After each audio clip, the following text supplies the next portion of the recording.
Então daremos continuidade à última parte do capítulo número 1. Não saberia dizer o tempo que transcorreu à medida que a noite avançava, tornando a realidade.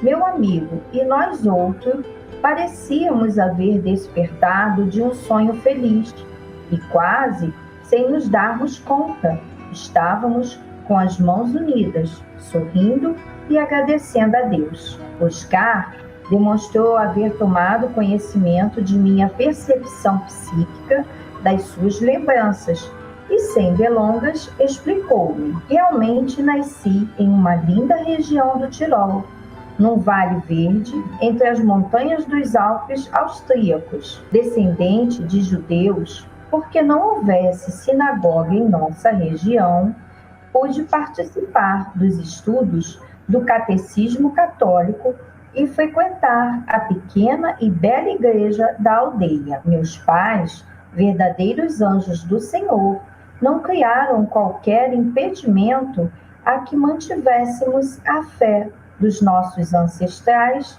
e comungássemos com as demais crianças das lições incomparáveis de Jesus. Minha mãe era professora e meu pai médico, dedicados totalmente ao bem da comunidade humilde. Quando a Áustria foi invadida em inesquecível noite de horror, nosso lar foi devassado por soldados das tropas de elite da SS e fomos arrastados e atirados em um camburão que nos levou a Viena.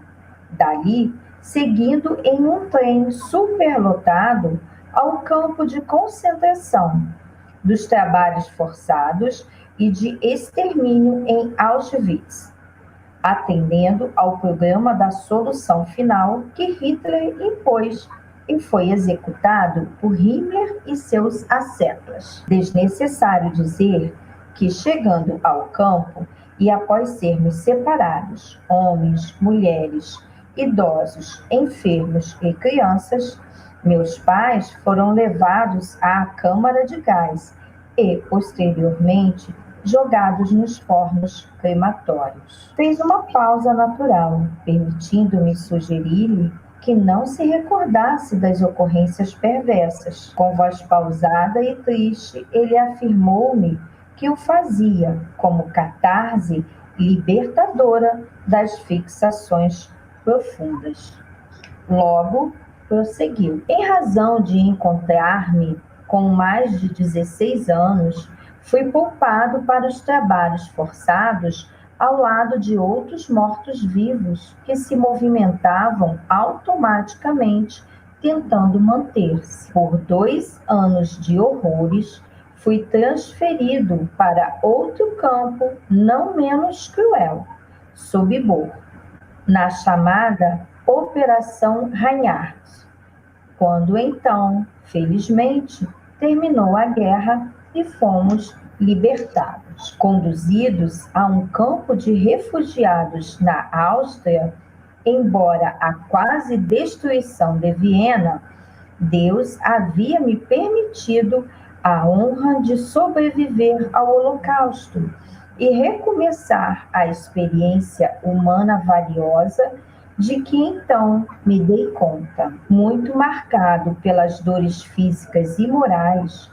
vivenciando noites de pesadelos que pareciam nunca terminar, optei pelo celibato, a fim de não perturbar a alma querida que comigo se consorciasse. Em homenagem aos meus genitores e às vítimas do extermínio, passei a frequentar a sinagoga sem perder a emoção do amor a Jesus, o que parece paradoxal. Dei prosseguimento aos meus estudos, doutorando-me em medicina pela Universidade de Viena e dedicando-me, dentro da minha formação moral, à prática missionária dessa doutrina responsável pelo combate às doenças, aos sofrimentos. Aos 50 anos de idade, retornei ao grande lar, vivendo numa comunidade espiritual judaica,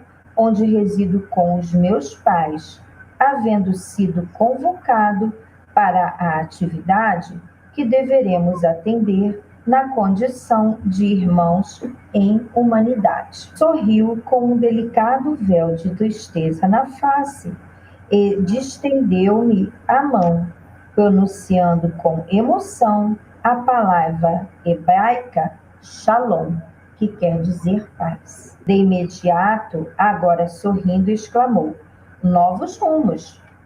Rumos novos, redargui eufórico. Deveríamos retornar à terra-mãe amada em atividades especiais, conforme programação elaborada pelos benfeitores da nossa comunidade. Sensibilizados e agradecidos ao Senhor pelas reflexões e emoções experimentadas, despedimos-nos rumando na direção dos nossos aposentos. Novos rumos. Segui ao lar reflexionando em torno da gravidade a respeito das ações a desenvolver. Logo concluindo que o Senhor nos daria seu apoio e sua inspiração para as atividades que seriam realizadas em seu nome. Graças a Deus, que a paz de nosso Senhor Jesus Cristo seja conosco. E para lembrarmos um pouco da nossa conversa do último programa, vamos situar o nosso pensamento naquele local onde Oscar e o nosso irmão Manuel Filomeno de Miranda estavam a ouvir aquelas músicas celestes, aquelas músicas que, embalando os seus pensamentos, os fizeram recordar de momentos vivenciados na Terra quando encarnados. Então nós vamos já de imediato lembrar que como é bom praticarmos boas ações, como é bom angariarmos situações de vivências e experiências no bem, porque aonde quer que a gente caminhe, a nossa lembrança vai caminhar conosco. E que coisa maravilhosa a lembrança desse nosso irmão Oscar, que ele vai narrar os Alpes, aonde ele residia quando criança, e que infelizmente foi tomado pelo horror do nazismo.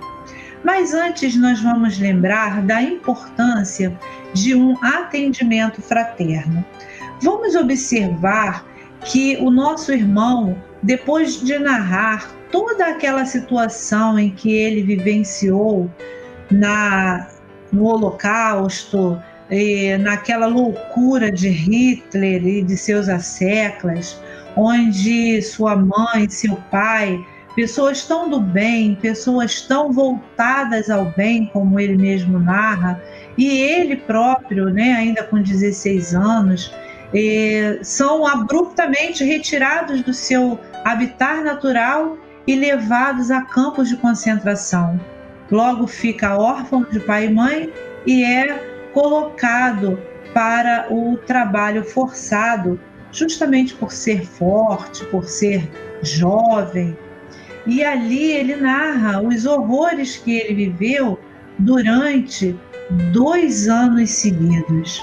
Então nós não temos noção de quão grande foi a dor desses nossos irmãos que passaram pelo Holocausto, passaram pelas mãos desses espíritos enlouquecidos e que queriam exterminar povos simplesmente porque não eram da mesma raça. Então, meus irmãos, a gente vai observar aqui, quando ele vai falar do pai e da mãe dele, que apesar de serem judeus, eles, não tendo sinagogas aonde eles residiam, eles não opuseram nenhum obstáculo para que ele pudesse conhecer as igrejas católicas e automaticamente conhecer a Jesus. Então a gente vai lembrar que Jesus nos diz, em João 16, nós vamos lembrar a fala do mestre que diz assim: Ainda tenho outras ovelhas que não são deste aprisco. Também me convém agregar estas, e elas ouvirão a minha voz, e haverá um só rebanho e um só pastor. Então, isso a gente vai ver que Jesus já disse que nós não estaríamos sozinhos.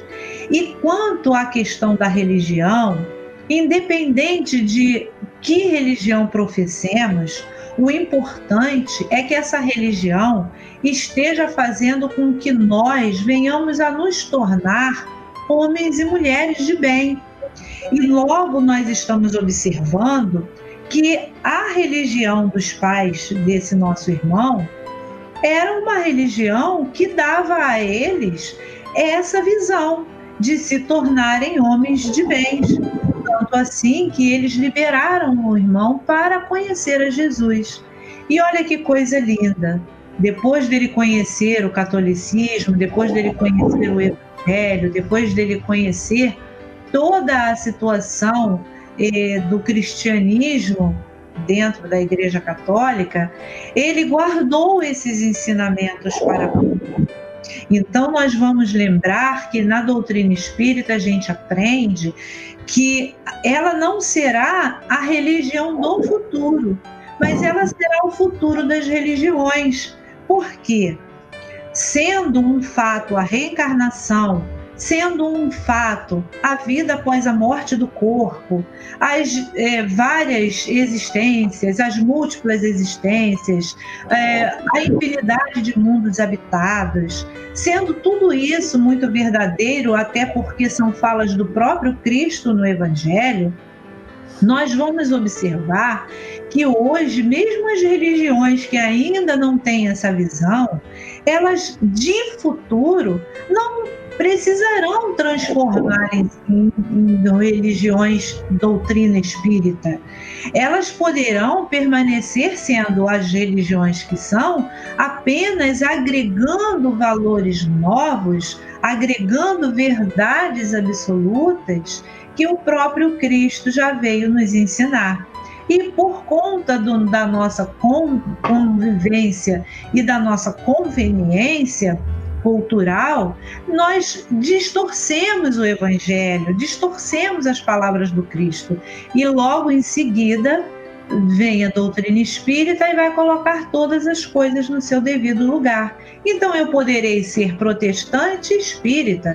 Como diz Haroldo em suas palavras, todas as religiões permanecerão as suas religiões, somente que agregarão a essas religiões essas verdades que somente a doutrina espírita, através desses amigos luminosos que estão na pátria espiritual e que são os mensageiros do Cristo, são os soldados do Cristo, como nós vemos no Evangelho, esses espíritos, através da doutrina espírita, vêm esclarecer as nossas mentes, nos tirando da escravidão, porque Jesus disse que, conhecendo a verdade, ela nos libertaria, não é verdade? Então, a gente vai ver que esse irmão, ele vai tratar desse atendimento fraterno com o outro irmão. Nosso irmão Manuel Filomeno de Miranda trata de um atendimento fraterno, acolhendo o irmão, dizendo a ele por que não deixar essas lembranças tristes para lá. E ele fala uma coisa bem interessante, que ele era necessário falar, ele queria falar, porque aquilo fazia uma catarse. E ele conseguia limpar, né? Era como um balde com água suja, em que a água limpa jorrando jogava aquela água suja para fora e deixava-o um pouco mais tranquilo. Jesus, ele fala que bem-aventurados são os aflitos. Somente que as nossas aflições, para que sejamos bem-aventurados, necessitam ser aquelas aflições que nós precisamos passar, aquelas que estão no nosso programa reencarnatório, aquelas aflições de espíritos endividados que viemos para a Terra a fim de irmos limpando o nosso perispírito através das nossas situações e desafios dolorosos, e aí sim essas aflições são bem-aventuradas. Essas aflições, elas nos trazem a bem-aventurança. Não aquelas aflições em que nós vamos buscar, por exemplo, na tentativa de fazer com que as coisas aconteçam do meu jeito, na minha visão, e aí não acontecendo, eu fico com o orgulho ferido, o amor próprio machucado, e isso também é uma aflição, mas não é dessa aflição que Jesus fala, não é a essa que ele se refere.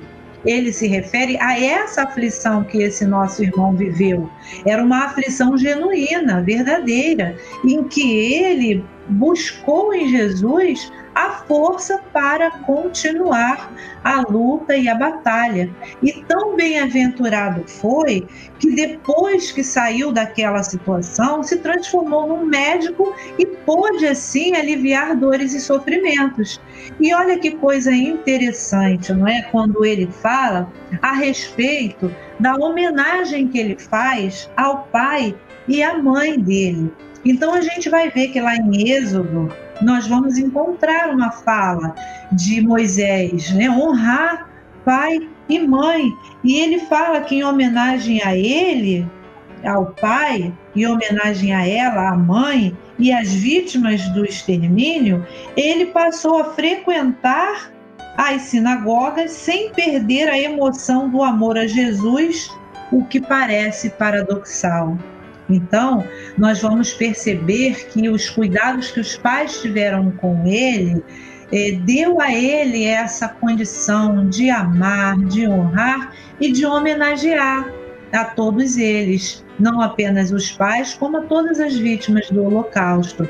E a gente vai observar aqui que ele teve uma resiliência muito grande quando passou pela dor e conseguiu, depois de todas as situações dolorosas, depois da perda dos pais, depois de ter sido forçado a trabalhos muito dolorosos, ele foi resiliente, ele se reconstruiu e conseguiu então transformar-se num médico e auxiliar a outros necessitados. Então ele fala que dos 50 anos de idade ele parte para o grande lar. E olha que interessante, ele reencontrou o pai e a mãe e convivem num local, que coisa interessante, uma comunidade espiritual judaica. Ué, podemos perguntar, mas depois que partimos para o mundo espiritual, não somos todos espíritos? Então a gente já não tem a noção da espiritualidade, de que não precisa mais essas divisões? Por que não? A cultura que nós temos aqui, ela vai conosco, porque a morte não transforma, a morte apenas transporta.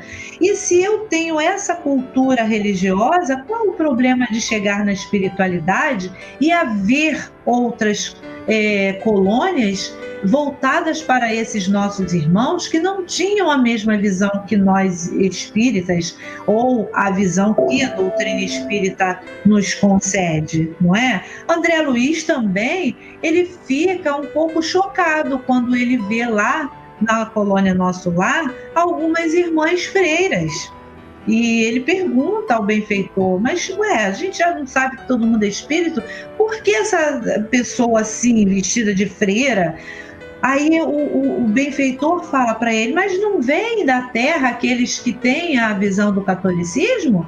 Por que Deus negaria a eles esse acolhimento, não é? Então a gente percebe que a misericórdia de Deus alcança todos nós, e o amor de Deus, ele quer a nossa felicidade, ele quer que nós sejamos felizes e estejamos bem em qualquer lugar onde venhamos a estar, em qualquer plano, aqui na matéria ou fora dela, porque a Terra não é o centro do universo, não é verdade? Então a gente mais uma vez observa aí a misericórdia infinita de nosso Pai. Então ele fala aqui sobre os deveres que eles tinham junto aos irmãos na nossa terra. Eles viriam ainda à terra para trabalhos. E olha que coisa interessante. quando ele diz que eles deveriam voltar à Terra para dar continuidade às tarefas, eles dão aqui uma noção de hierarquia, porque eles dizem que essa tarefa seria conforme uma programação elaborada pelos benfeitores da nossa comunidade. Então, eles aqui também estão nos dando uma lição de que nós devemos sempre estar com o nosso pensamento voltados a quem é maior do que nós. Se na impossibilidade de olharmos e vermos os nossos amigos espirituais de mais alto, elevemos os pensamentos a Jesus, porque aí sim estaremos conectados com os bons espíritos e aí sim teremos condições de estarmos elaborando, trabalhando, executando as tarefas que eles programaram para nós. E essa é a lição que eles deixam para nós no dia de hoje. É a lição da resiliência, é a lição do honrar o pai e a mãe, é a lição da obediência, é a lição da solidariedade, não é verdade? Então, tudo isso, meus irmãos, são situações que nós já temos que agradecer a Deus, porque eles dizem aqui que eles vão para novos rumos depois disso tudo que aconteceu na vida de cada um, que tanto ele, Oscar, quanto Manuel Filomeno de Miranda tinham as suas dificuldades, mas já foram passadas e eles viveriam novos rumos. E esses novos rumos estavam envolvidos nesse programa também de trabalho, porque quanto mais trabalho no bem, quanto mais a gente se doa no bem, melhor nós ficamos, mais felizes nós nos encontramos. Joana de Ângeles nos diz que só é solitário aquele que não é solidário. Então, que hoje possamos ficar com esses ensinamentos e vamos, como ele colocou aqui, adiante no nosso trabalho. Olhar para frente e ver os novos rumos que Jesus, que Deus e que os bons espíritos têm nos oferecido para o nosso progresso espiritual. Eu só gostaria de aproveitar para acrescentar aqui que, conforme a Jane falou, não é, em relação aos pais, não é, a evolução daquele casal que veio como pais do Oscar, permitindo, com a falta da sinagoga na cidade, eles frequentando ali, né, que o Oscar pudesse frequentar a igreja local, aprendendo o catecismo. E isso remete a nós lá na Gênese, né, onde Kardec ele fala que as pessoas se manterão unidas pela crença em princípios espirituais universais e por laços de fraternidade. Então a gente vê que Kardec ele tinha uma visão muito além do tempo dele. Kardec era realmente muito inspirado, um espírito assim de escola realmente, muito amadurecido, para conseguir observar muita coisa que hoje vem se esclarecendo para nós. E outro fato também interessante que eu gostaria de destacar é quando o Oscar ele fala, né, que em homenagem aos pais e às vítimas do Holocausto, ele passou a frequentar a sinagoga da sua cidade, não é? Sem perder a emoção do amor a Jesus, o que poderia parecer paradoxal. Então, me remeteu ao livro Paulo e Estevão, quando o Gamaliel, que foi o professor de Estevão, era muito bem considerado, muito respeitado ali, porque era um mestre dentro da sua religião judaica. Ele, no final da vida, ele também veio a conhecer a Jesus, né? Então, ele também passou a amar aquele aprendizado que era uma informação nova, um conhecimento novo, mas que a gente sabe que não é paradoxal, porque você pode associar, conforme a Jane falou, todo o aprendizado, não é? da sua religião, associando aos esclarecimentos, não é, que a doutrina espírita vem trazer para nós, para poder somar forças e fazer um entendimento mais fácil para todos, não é? Então é o que a gente aprende com Kardec, né? O futuro, o espiritismo é o futuro das religiões, porque ele tira o véu e as coisas conseguem ser muito melhor entendidas e aceitas por nós, né? Então nós ficamos aqui, desejamos muita paz a todos. Fiquem com Jesus, graças a Deus. Muita paz a todos.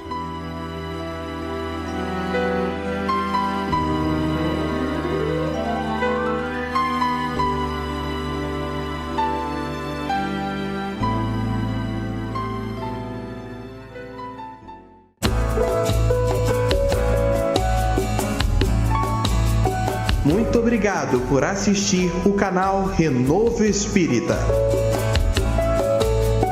Consolando corações em tempos difíceis.